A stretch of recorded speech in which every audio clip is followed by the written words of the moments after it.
Imagine walking into a room, it's a business meeting, and people are not wearing this. This is enough to stop the meeting right there. When I think about 2021, the year 2021, this serves as a very good reminder of how the year has been. And there are many memories about this. I remember 2020 when COVID struck. We didn't have this. But 2021, we were hiding in our houses. We were having all our meetings through virtual. That's when virtual meetings were blowing up everywhere. 2021, one thing we will always remember is that we learned to coexist with COVID.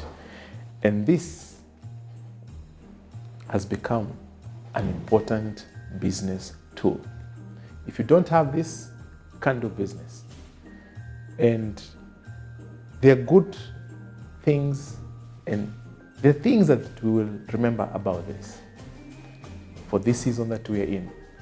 Tough times and also some very historic moments. And I know when people talk about COVID, they talk about all the bad things. So I'm not going to talk about the bad things because we all know.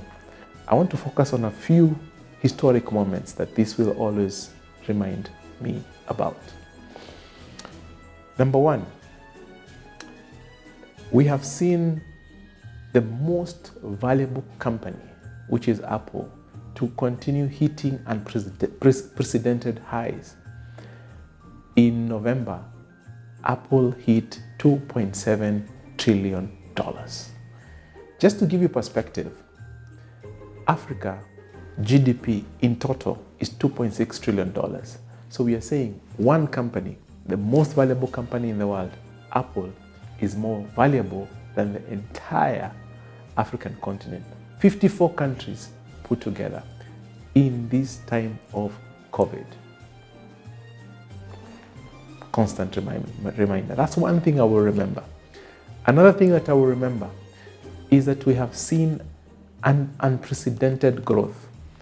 Tesla is now the undisputed fastest growing company in the world. December 3rd, Tesla hit a record high, and it is now worth $1.2 trillion. Not shillings, dollars.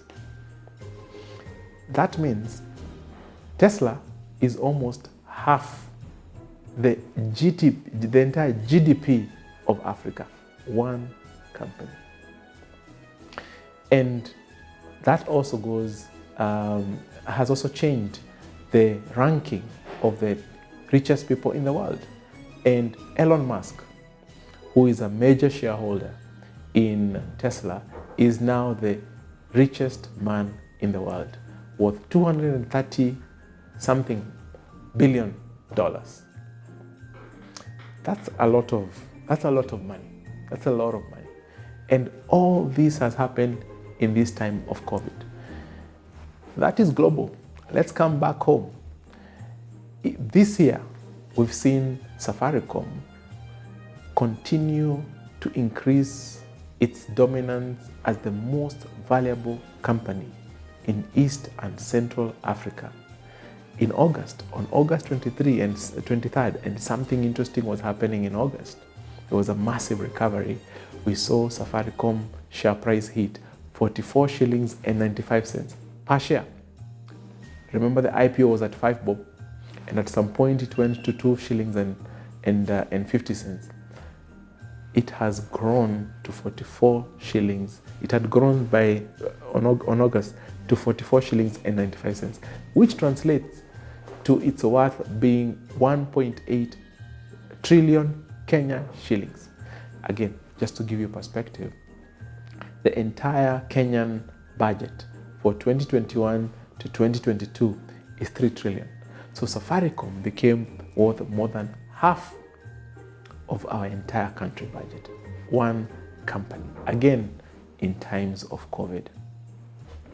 So it seems there is something that has been happening in these times of COVID that is driven by technology. The companies that are driven by technology have had very unprecedented growth, and that includes Safaricom. I know many people think Safaricom is a telco, but to us investors, we look at Safaricom today as a fintech company. Besides the technology side, we've also seen the banking sector recover tremendously. Just to give you perspective, Equity Bank at the beginning of the year was worth 36 shillings per share. On August again, Equity Bank hit a record high of 53 shillings, almost to the pre-COVID era. And that again happened during these COVID times. KCB, and I want to go to all the banks, KCB also recovered from 38 shillings to about 49 shillings by August this year. That's a lot of growth. What am I saying? I know a lot of people have been thinking, when they think about this season of COVID, they've been filled with a lot of fear.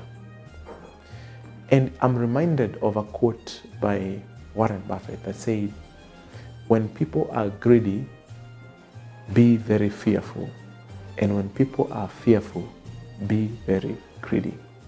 This has been a very interesting season when everybody else has been holding the investment decisions, they've been hiding their money in the mattress, they've been thinking the worst is happening, yet a few courageous souls have stepped out and seized the moment.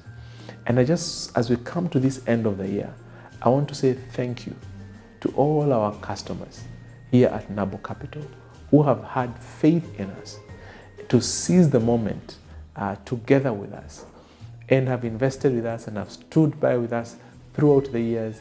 In fact, this year, as a company, we've also seen a very unprecedented growth in the number of our clients. We have grown tremendously with our clients, and that shows that people have, this COVID time has helped people to understand and appreciate the importance of investment. If you've been following me, you're familiar with this phrase. Your job or your business is your side hustle, but your investment portfolio is your core business. Because what will your children inherit? It will not be your job, and most likely it will not be your business. It will be what you've put together as your portfolio. That is what will go from generation to generation, and that is what people will remember most about you. So this does not serve as a bad reminder. It serves as a very good reminder. We've had a tremendous year in the investment world, and I want to thank you, all of us, for standing with us, and I want to wish all of you a Merry Christmas. Please spend a lot of time with your family. If there's anything that I'm thankful to God today, is that He has preserved our lives. And if you're listening to me, you have one reason to thank God for, that you are alive.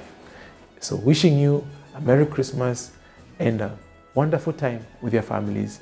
Take a break, enjoy yourself, and let's meet again in January, and let's be courageous in our investment. God bless all of you. Happy, Merry Christmas and a happy, prosperous 2022. Thank you.